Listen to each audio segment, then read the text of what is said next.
After the massacre, Earth declared, "We're done being civilized." Part 5. The new order, the Valori homeworld, was called Valorous Prime. It was a beautiful planet twice the size of Earth, with purple oceans and golden forests. 15 billion Valori lived there. Their cities were ancient, some of them older than human civilization itself. Their art, their music, their history, all of it was concentrated on that one world. The human fleet arrived on a calm morning. Admiral Park Do-hyun stood on the bridge of the Vengeance, looking at the planet below. It was strange to see such beauty after so much death. Part of him wanted to appreciate it. A smaller part wanted to destroy it completely. Their defense fleet is positioning to attack, his tactical officer reported. How many ships? 37. Park Do-hyun almost smiled. 37 ships against 200. The Valori were brave. He would give them that. Or maybe they were just desperate. Give them one chance, he said. Open a channel. The communication screen flickered to life. On it appeared Emperor Vex himself.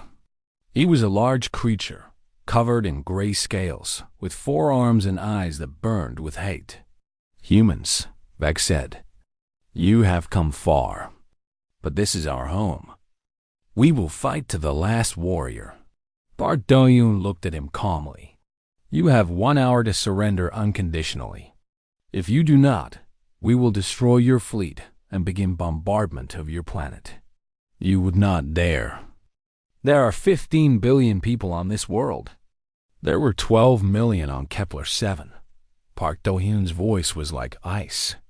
You did not care about them. Why should I care about you? The Emperor's eyes narrowed. You are bluffing. Humans do not destroy planets.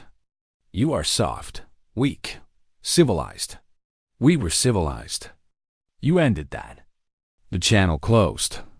The Emperor had made his choice. The battle was short. The Valori fought bravely, but they were outnumbered and outgunned. Their ships were destroyed one by one. Some tried to ram the human vessels in desperate suicide attacks.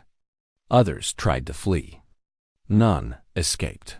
When the last Valori warship was burning, Admiral Park Do-hyun gave the order. Begin planetary bombardment. Kinetic bombardment was simple but terrifying. Large pieces of metal were dropped from orbit. They hit the ground at incredible speeds, releasing more energy than nuclear bombs. They could not be stopped. They could not be defended against. The first targets were military bases, then shipyards, then government buildings. The metal rods fell like rain from an angry god. Cities that had stood for thousands of years were destroyed in seconds. After 3 days, the Emperor called again. Stop! He screamed. His face was covered in dust and blood. We surrender. We give you everything. Just stop. Park Do-hyun considered the offer. The logical part of his mind said to accept. The war was won. Further destruction served no purpose. But then he thought of his wife, his daughters, the burned toy he still kept in his pocket. I will stop the general bombardment, he said finally. But I have conditions. Anything. Every military commander who participated in the Kepler 7 massacre will be handed over to us for execution. I cannot. You can, and you will. Every one of them. You have 24 hours to produce a list. The Emperor's face twisted in agony, but he nodded. The executions took place on the burned surface of Valorous Prime. 347 Valori officers. They were brought out one by one, their crimes read aloud, and then killed by human soldiers. It was not a battle. It was not even revenge. It was simply justice, cold, final, and absolute. Admiral Park Do-hyun watched every execution. He did not enjoy it. He did not feel satisfaction. He felt nothing at all. The hole in his heart where his family used to be remained empty. When it was over, Emperor Vex was brought before him in chains. The mighty ruler of the Valori Empire now knelt in the dirt, broken and defeated. "What will you do now?" Vex asked. "Kill me too." Pardoyan looked at him for a long moment. "No, you will live. You will rule what remains of your empire. But you will remember every day what you caused. You will see the ruins of your cities. You will count your dead. And you will know that you brought this upon yourself." He turned and walked away, leaving the emperor kneeling in the ashes of his world. The news of the human victory spread across the galaxy. Every species watched in shock. The humans, the soft, peaceful, friendly humans, had destroyed one of the oldest empires in known space. They had shown no mercy. They had followed no rules. They had simply won. The Galactic Council called an emergency meeting. This time, they did not invite the humans. They discussed what to do about this new threat. Some wanted to form an alliance against humanity. Others wanted to negotiate. Others simply wanted to hide. In the end, they did nothing. They were too afraid. President Kim Subin traveled to the council personally. She walked into the great chamber, her footsteps echoing in the silence. Every representative watched her with fear in their eyes. She stood in the center of the room, a small human woman surrounded by hundreds of alien species. "You are afraid of us," she said. It was not a question. "Good, you should be." She paused, letting the words sink in. "For 200 years, we played by your rules. We were polite. We were patient. We were peaceful. And what did it get us? Insults, mockery, and finally, the murder of 12 million of our people." She walked slowly around the chamber, looking at each representative. "You watched our people die. You did nothing. You told us to accept it, to move on, to be civilized." Her voice hardened. "We have learned our lesson. We will not forget what you did and what you did not do. From now on, humanity will protect itself. We will not wait for your permission. We will not follow your rules. We will do whatever is necessary to ensure that our people are never harmed again." She stopped in the center of the room again. "But we are not monsters. We do not want to conquer you. We do not want to destroy you. We want to live in peace." A small wave of relief went through the chamber. "However," she continued, "if any species threatens us again, we will respond. Not with words, not with diplomacy, with fire. Remember Valorous Prime. Remember what we did to an empire that thought we were weak. And remember that we can do the same to any of you." She turned to leave, then stopped. "One more thing. We will be rejoining the Galactic Council. But this time, we will have a permanent seat on the Security Committee. We will have veto power over any military action. And we will be treated as equals. And if we refuse?" One of the representatives asked, his voice shaking. Kim Subin smiled. It was not a friendly smile. "I do not think you will refuse." No one refused. Admiral Park Do-hyun returned to Earth as a hero. But he did not feel like one. He refused parades. He refused medals. He asked only for permission to retire. On his last day in uniform, he visited the memorial for Kepler-7. It was a simple wall with 12 million names engraved on it. He found his wife's name, his daughter's names. He touched the cold stone and finally allowed himself to cry. An old soldier approached him. It was Sergeant Nam Jie, the woman who had lost her husband and son. "Sir," she said quietly, "was it worth it?" Park Do-hyun thought for a long moment. "I don't know," he finally answered. "We won. We survived. But we became something I never wanted to be. Something I never wanted my children to see. They would understand. Maybe." He wiped his eyes. "Or maybe they would be afraid of what we became." He placed his hand on the wall one more time. "But we are still here. Humanity survives. And no one will ever hurt us like this again." He straightened his uniform one last time, then walked away. Behind him, the names on the wall caught the sunlight. 12 million people who had died so that humanity could live. The galaxy had learned a terrible lesson. Humans were not weak. They were not soft. They had simply chosen to be kind. And when they stopped choosing kindness, nothing in the universe could stop them. From that day forward, no species ever attacked Earth again. They remembered the massacre. They remembered the war. And they remembered the fire. Humanity had returned to civilization. But the universe would never forget the day they almost didn't. The wolves had gone back to sleep. But they slept with one eye open. Forever. After the massacre, Earth declared, "We're done being civilized." Part 4. No mercy. No quarter. The Crimson Nebula was beautiful. Red and purple clouds of gas stretched across space for millions of kilometers. Stars were born there, their light creating rainbows through the cosmic dust. For thousands of years, travelers had stopped just to look at its beauty. Now it would become a graveyard. The Valori had gathered their remaining fleet at the nebula. 120 warships, everything they had left. They had pulled ships from every colony, every outpost, every defensive position. This would be their final stand. If they lost here, they lost everything. Commander Kang Minho studied the enemy formation from his flagship. He was a young man for his position, only 42, but the war had killed many senior officers. He had been promoted 3 times in 6 months. Not because he was special, but because he was still alive. 120 ships, his tactical officer reported. "We have 12. Kang Minho nodded slowly. The numbers were terrible. 10 to 1. Any other species would retreat. Any sane person would wait for reinforcements. But the humans were not feeling sane anymore.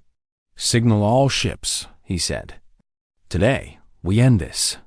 The battle began at 0600 hours. The Valori commander, a veteran named Admiral Vex, expected the humans to be careful, to use their speed and tricks, to fight from a distance. Instead, the human ships flew straight at them. "What are they doing?" Vex demanded.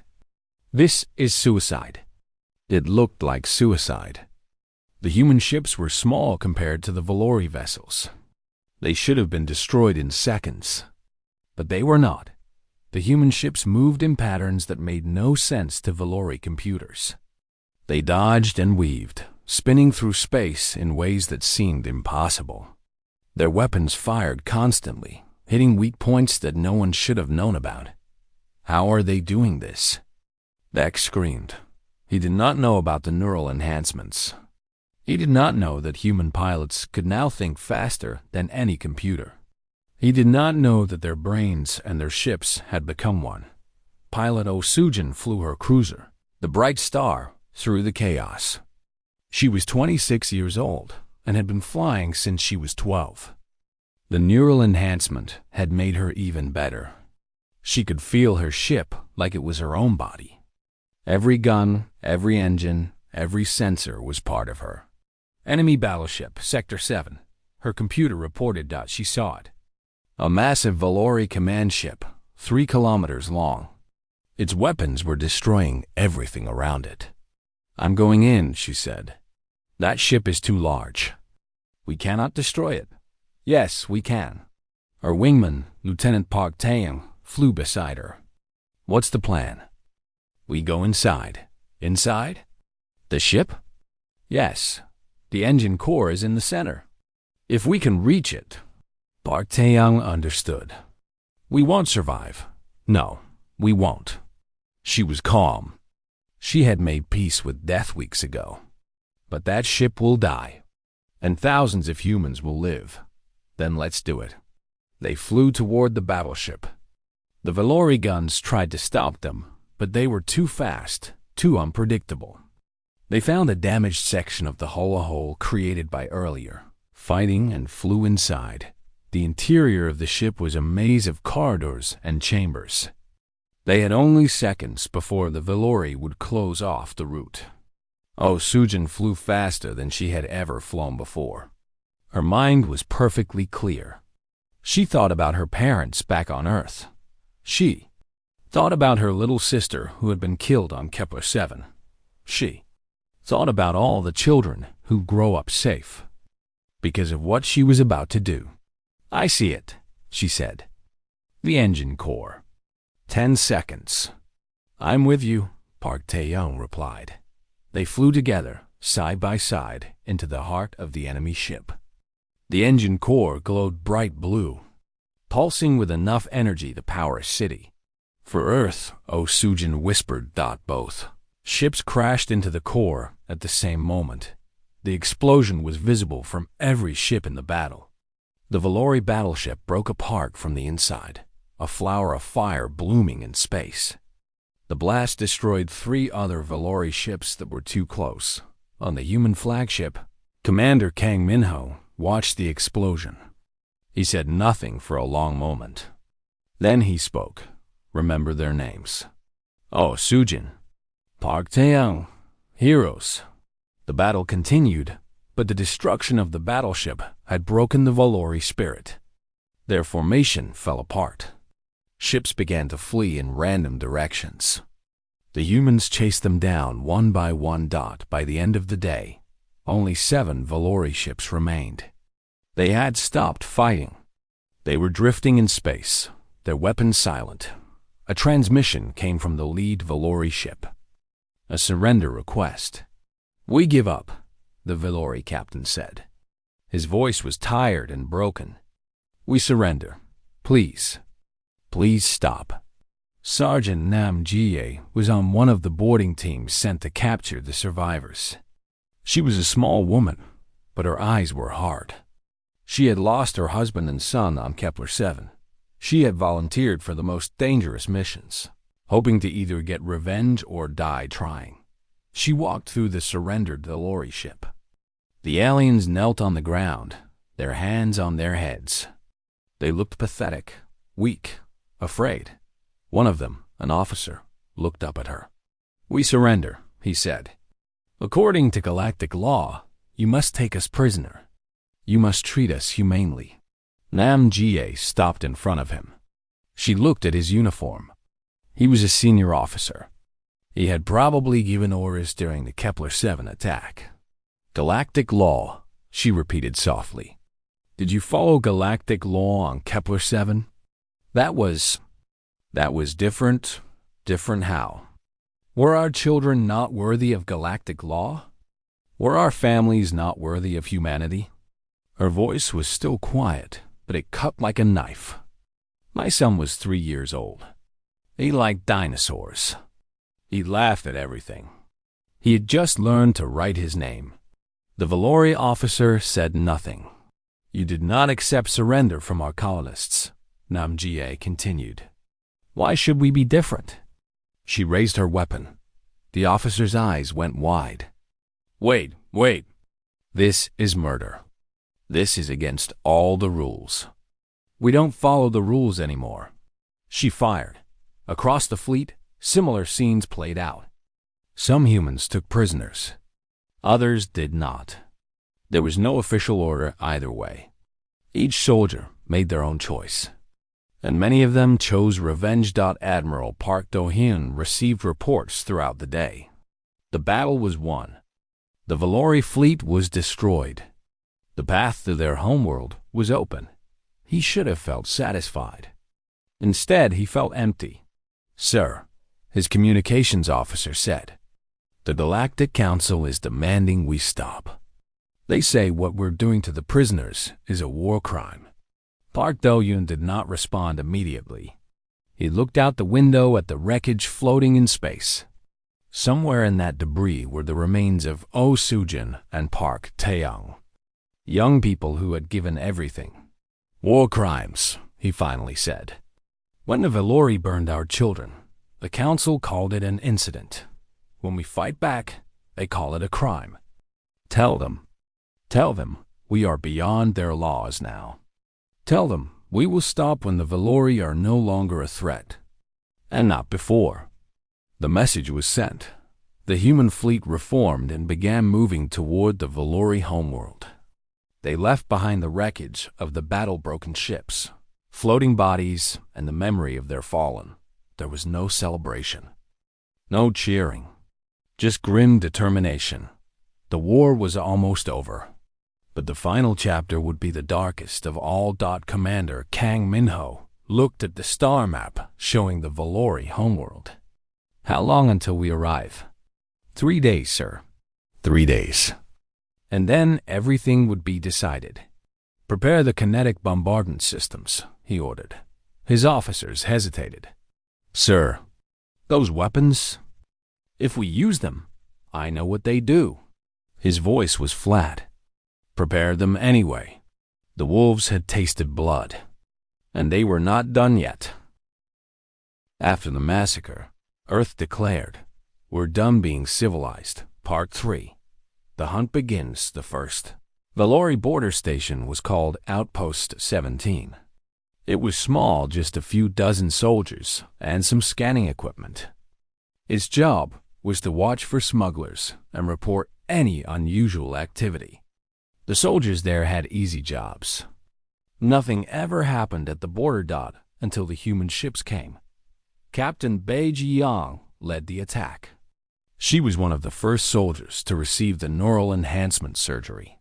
Her mind now worked 3 times faster than a normal human. Her reflexes were perfect. She could see patterns that others missed. She could fight like no one else could. Her ship, the Silent Knife, dropped out of faster-than-light travel just 500 meters from the outpost. The Valori barely had time to react.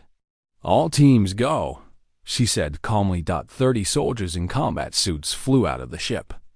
They moved through space like ghosts, their weapons already firing. The outpost shields were designed to stop large attacks, not small, fast soldiers. They slipped through the gaps and entered the station. Inside, everything was chaos. Valori soldiers ran to get their weapons, but the humans were too fast. Bai Jiang moved through the corridors like water, her enhanced reflexes allowing her to dodge every shot and hit every target. She did not think about what she was doing. Her body knew. Her mind simply watched. In 17 minutes, it was over. Every Valori on the station was dead. The humans had lost no one. Bai Jiang stood in the command center, looking at the communication equipment. The Valori had sent a distress signal, but it was too late. Their backup would arrive to find only bodies and silence. "Send the message," she ordered. Her communications officer, a young man named Yung Se-woo, nodded and pressed a button. A pre-recorded message began to broadcast on all Valori frequencies. "This is the human fleet. Your outpost has been destroyed. Your soldiers are dead. This is the beginning. There will be no negotiation. There will be no surrender. There will only be war until one of us is gone." The message repeated endlessly as the humans left. News of the attack spread quickly. The Valori Emperor, a massive creature named Vex, called an emergency meeting of his generals. "How is this possible?" he demanded. "Humans are weak. They are peaceful. They do not fight." His military advisor, a scarred old veteran named Krill, shook his head.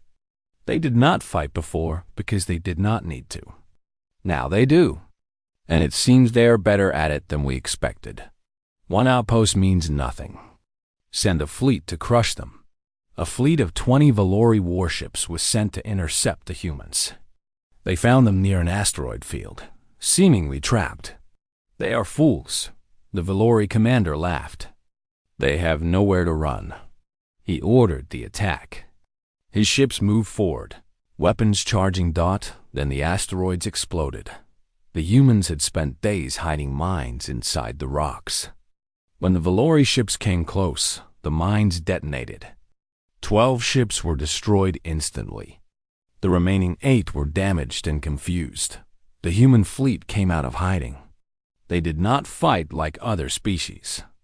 They did not form neat lines and exchange fire from a distance.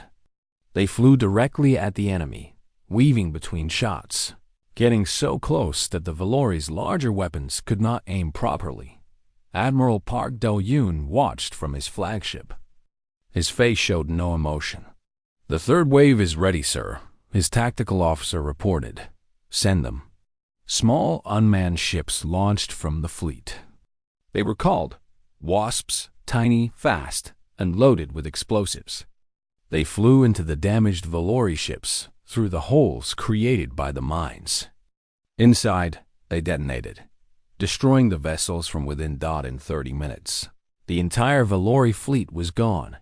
Back on the Valori homeworld, the Emperor received the news. He did not believe it at first. 20 warships destroyed by humans? This cannot be right, he said.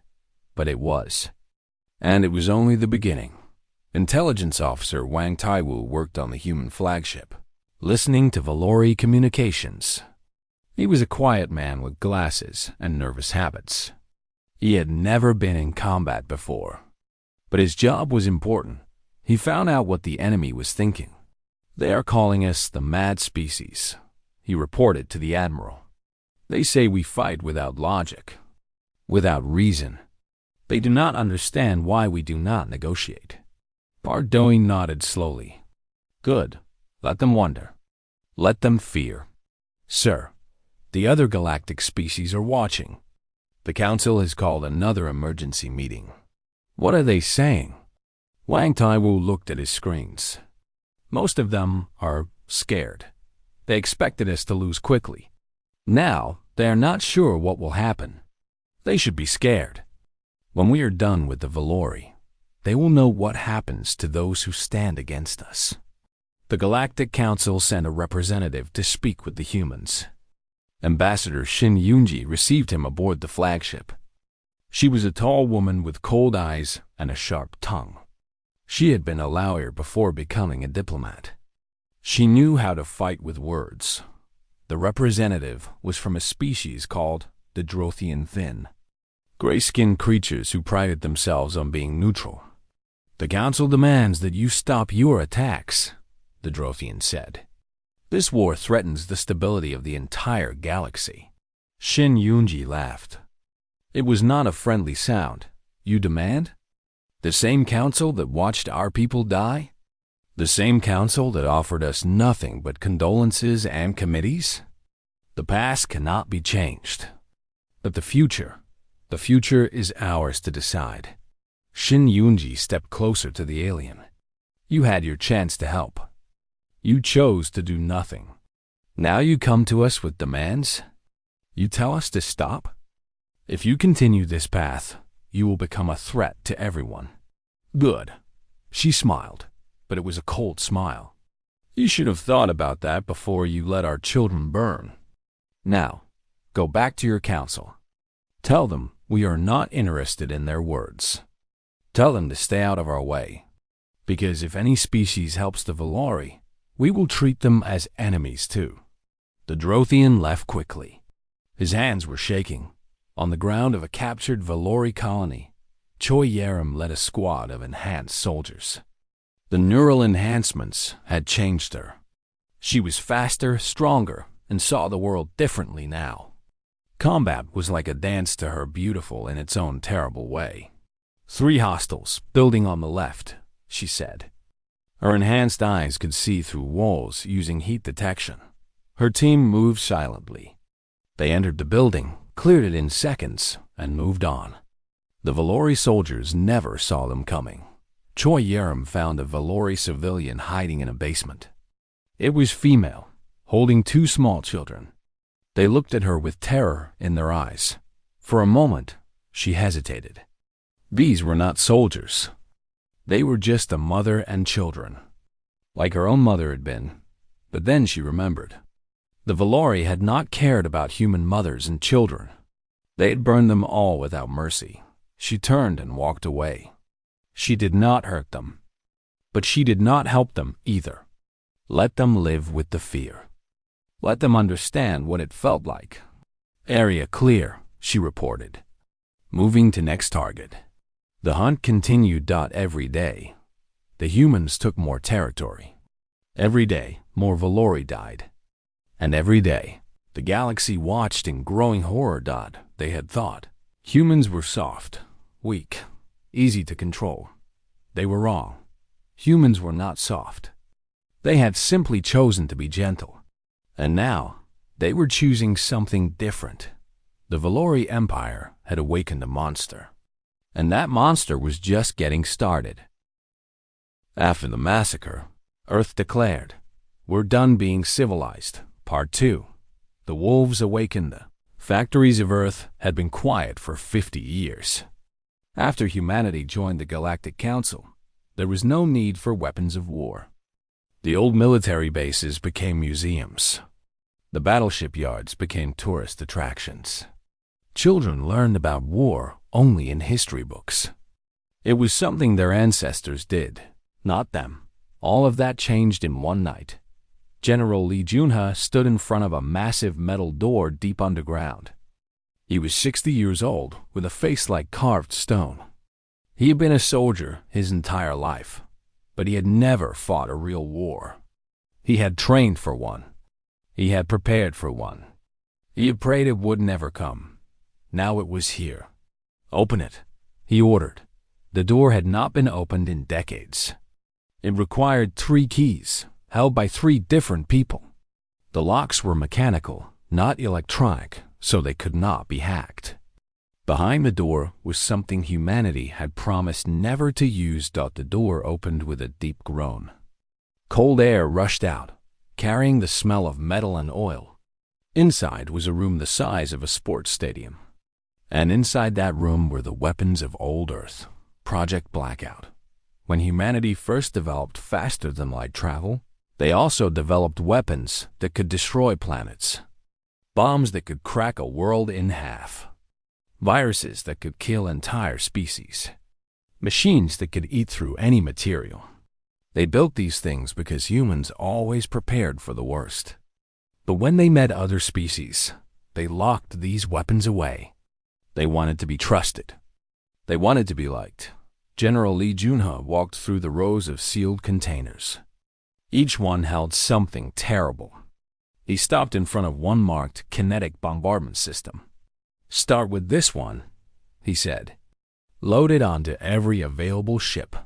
His assistant, a young officer named Yu Jaeun, hesitated. "Sir, these weapons they're against galactic law.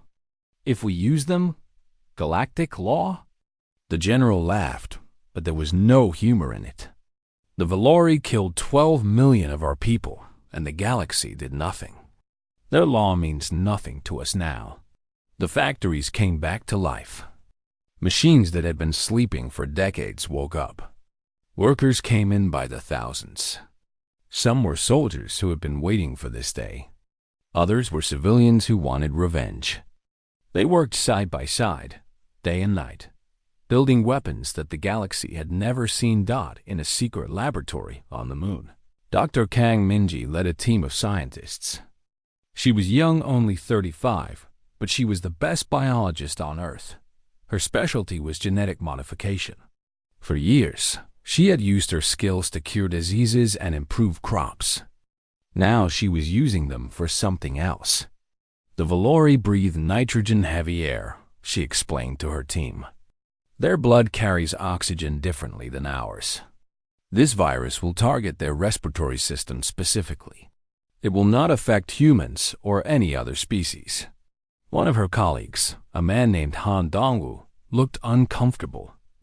"This is biological warfare. It's a war crime." Dr. Kang turned to look at him. Her eyes were red from lack of sleep. She had lost a brother on Kepler 7. "They killed my brother's children," she said quietly. "His wife. My nieces." The youngest was 4 years old. She was afraid of the dark and loved to draw pictures of flowers. Her voice cracked slightly. "Do not talk to me about war crimes." No one argued with her after that. In another facility, a young soldier named Choi Yerim walked into a white room. She was 28, small but strong, with short hair and steady hands. She had been one of the top soldiers in her class. Now she was volunteering for something that no one had tried before: neural enhancement. Dr. Al-Minsiok, the lead surgeon, explained the procedure. We will connect computer chips directly to your brain and nervous system.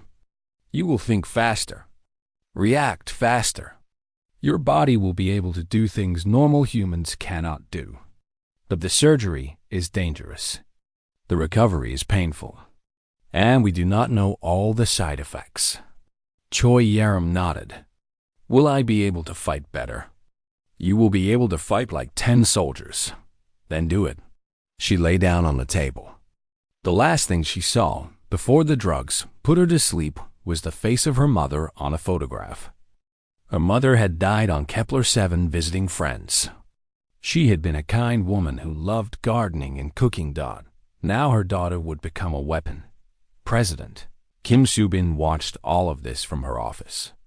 Reports came in every hour. Ships being built. Soldiers being trained. Weapons being loaded. Every day, humanity grew stronger. Every day, they came closer to being ready. Her advisor, an old politician named Baek Sang-hoon, stood beside her. The Valori know we are preparing, he said. Their spies have reported our activity. They are calling it the tantrum of a dying species. The president smiled coldly. Let them think that. Let them believe we are weak and foolish. It will make their surprise greater. Some of the galactic species are worried. They think we might become a threat to everyone. Good. They should be worried. They watched our people die and did nothing. Fear is the only thing they understand. Admiral Park Do-hyun returned to Earth to help lead the military preparation. He had not smiled since Kepler-7. He had not slept more than a few hours each night. But his mind was sharp and his purpose was clear. He met with General Lee Junha in the Underground Command Center. Together, they looked at maps of Valori space. They have 47 colonies, Park Do-hyun said. 3 major shipyards. 120 warships. We have 32 warships currently, the general replied. But in 6 months, we will have 200. Our ships are smaller, but faster. And our new weapons will change everything. They stared at the map in silence for a moment. Then Park Do-hyun spoke again. I want to lead the first attack myself. The general nodded. I expected you would. You have the most reason to want revenge. This is not revenge. Park Do-hyun's voice was flat. Revenge is personal. This is extinction. I will not stop until the Valori are no longer a threat to anyone. Ever again. The general looked at him carefully.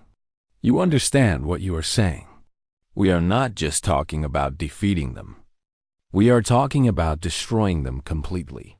Yes, I understand. Park Do-hyun's eyes were empty. They did not show mercy to our children. We will not show mercy to theirs. 6 months passed. The longest 6 months in human history. But finally, the day came. 200 warships gathered in formation above Earth. They were painted black with no markings. They carried weapons that could end worlds. And they were crewed by humans who had nothing left to lose. On every ship, on every colony, on Earth itself, people gathered to watch the departure. There were no celebrations, no parades, just silence and determination. Admiral Park Do-hyun stood on the bridge of his flagship, the Vengeance. The old ship, Eternal Hope, had been renamed and refitted. Hope was gone now. Only Vengeance remained. He opened a channel to the entire fleet. 200 years ago, we left Earth to find new friends among the stars. We found only those who would use us, mock us, and murder us. Today, we leave again. But this time, we are not looking for friends. We are looking for enemies. He paused. The Valori think they know what humans are capable of. They are wrong. They've only seen our kindness. Now they will see our rage. And when we are done, the galaxy will never forget what happens when you hurt humanity. The fleet began a move. Stars stretched into lines as the ships entered faster than light travel. The message was sent to the Valori homeworld. It was simple. Only 2 words. We're coming. The wolves of Earth were awake. And they were very, very hungry. After the massacre, Earth declared, "We're done being civilized." Part 1. The breaking point: the stars had always been kind to humanity. For 200 years, humans had traveled among them, building colonies, making friends with alien races, and trading goods across the galaxy. They followed every rule. They signed every treaty. They smiled at every insult from older, more powerful species who called them young and primitive. Humanity wanted peace. They believed that kindness would be returned with kindness. They were wrong. Admiral Park Do-yeon stood on the bridge of the battleship. Eternal Hope. He was a tall man with gray hair and tired eyes. At 52 years old, he had spent most of his life in space. He had fought pirates, rescued stranded ships, and negotiated with difficult alien diplomats. But he had never started a war. He believed in talking first and fighting last. His wife, Yoon Hana, lived on Kepler-7 with their 2 daughters. The colony was beautiful green fields, blue lakes, and clean cities. 12 million people called it home. It was supposed to be safe. It was far from any conflict zone. The Valori Empire had no reason to attack it, but they did. The distress signal came at 0347 hours, ship time. Park Do-yeon was sleeping when his first officer woke him. The man's face was pale. His hands were shaking. "Sir," the officer said, "Kepler-7 is under attack." Park Do-yeon ran to the bridge. His heart was beating fast. His mind was racing. The Valori were attacking? Why? There had been no warning. No declaration of war. No demands. The communication screen showed chaos, fire, screaming, buildings falling. Valori warships filled the sky like angry insects. Their weapons turned everything to ash. People ran in every direction, but there was nowhere to go. The colony had no military. They had farming equipment and medical supplies. They had schools and hospitals. They had nothing to fight with. Park Do-yeon tried to call his wife. No answer. He tried again. Still nothing. The communication lines were dead. Everything was dead. "How long until we reach the colony?" he asked. 14 hours, sir. 14 hours. Too long. Far too long. He watched the screen for 6 more hours. He watched until there was nothing left to watch. The Valori ships finished their work and left. They did not take prisoners. They did not steal resources. They simply killed everyone and everything, then flew away. 12 million people. Gone. His wife. His daughters.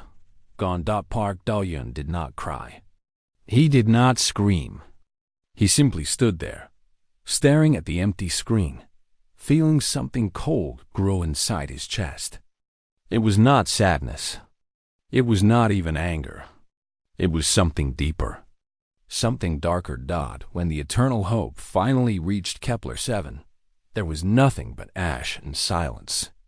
The beautiful green fields were black. The blue lakes were gray with dust. The cities were gone. Only broken stones remained. Search teams found no survivors. They found no bodies either. The Valori weapons had been thorough.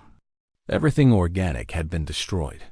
Park Do-yeon walked through the ruins of his family's home. He found a small toy, a stuffed animal that belonged to his younger daughter. It was burned on one side but still recognizable. He held it in his hands and finally allowed himself to feel. Back on Earth, the news spread quickly. People watched the images in horror. Children hiding under tables. Families running hand in hand. Old people falling and not getting up. The Valori had recorded everything. They had sent the recordings to Earth as a message. "This is what happens to those who expand too quickly," the Valori Emperor said in a statement.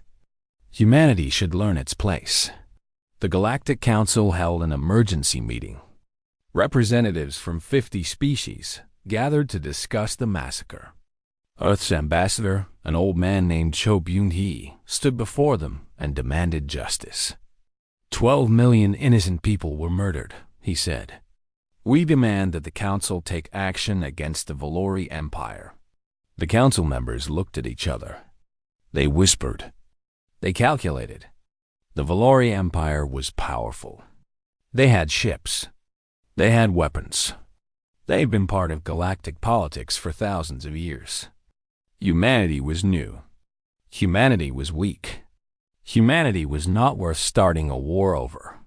"We offer our deepest condolences," the Council speaker said. "But we cannot interfere in disputes between member species. We encourage both parties to seek a diplomatic solution." Ambassador Cho Byung stared at them. His face showed no emotion, but his hands were shaking with rage. "You will do nothing?" he asked. "We will form a committee to study the issue." A committee. 12 million dead, and they would form a committee. The Earth delegation walked out of the chamber without another word. They did not slam doors. They did not make threats. They simply left, their footsteps echoing in the silence. That night, President Kim Soo-bin addressed humanity. She was a small woman with short black hair and sharp eyes. She had been a soldier before becoming a politician. She understood war. She understood loss. And she understood that sometimes civilized behavior was not enough. She stood in front of cameras, the flag of Earth behind her. Her voice was calm but cold. "Today, we asked for justice," she said. "We were denied. Today, we asked for help. We received only empty words. For 200 years, humanity has followed the rules of the galaxy. We have been polite. We have been patient. We have been civilized." She paused. Her eyes seemed to look directly at every human watching. "No more." The words hung in the air like thunder. "The Valori Empire believes we are weak because we choose peace. They believe we are soft because we show mercy. They are wrong. They have woken something inside us. Something old. Something dangerous. Something we tried to leave behind on Earth centuries ago." She straightened her shoulders. "To the Valori Empire, you have made a terrible mistake. You have taken our children. You have burned our homes. You have laughed at our pain. But you have forgotten one thing. Humanity did not reach the stars by being gentle. We reached the stars by being survivors. And now, you will learn what that means." She took a deep breath. "To the Galactic Council, you chose to do nothing. Remember that choice. When the fire spreads, do not ask us to stop. You had your chance to stand with us. Now, stand aside." Finally, she looked directly into the camera. "To every human watching, we are done being civilized. Prepare for war." The transmission ended. Across Earth and every human colony, people watched in silence. Some were afraid. Some were excited. But everyone understood that the universe had just changed. Admiral Park Do-yeon watched the speech from his ship. He was still holding his daughter's burned toy. When the president finished speaking, he finally let himself feel the anger he had been holding back. "War," he whispered. Good. He had spent his whole life avoiding conflict. He had believed in peace and understanding. But now, looking at the ashes of everything he loved, he understood something new. Some crimes cannot be forgiven. Some wounds cannot be healed. And some enemies must be destroyed completely. Humanity was done playing by the rules. Now, they would make their own rules, and the galaxy would tremble.